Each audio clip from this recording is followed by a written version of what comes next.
It's important to give your sewing machine a regular spa treatment and clean it out completely. For that, I would recommend using a brush and some oil.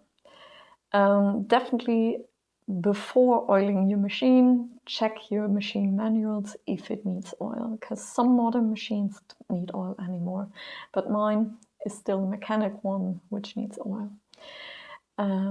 You definitely need to clean your sewing machine if you notice that your machine has trouble transporting your fabric at the bottom. It won't be as smoothly anymore, and you feel like, yeah, there's something in the way that lets the fabric be transported a bit slower. First, you need to remove your sewing needle, then your sewing foot, then the capsule underneath. Normally there's a button to loosen it.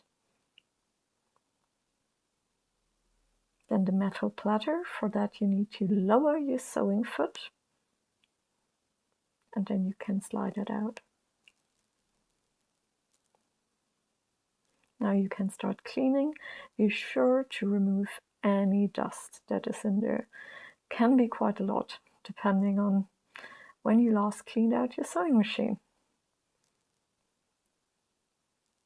Then you can oil all movable metal pieces. Then put everything back in. Close it back up. Put a metal platter in. Lift your sewing foot. Put your sewing foot in. And then the needle. And well, it's done.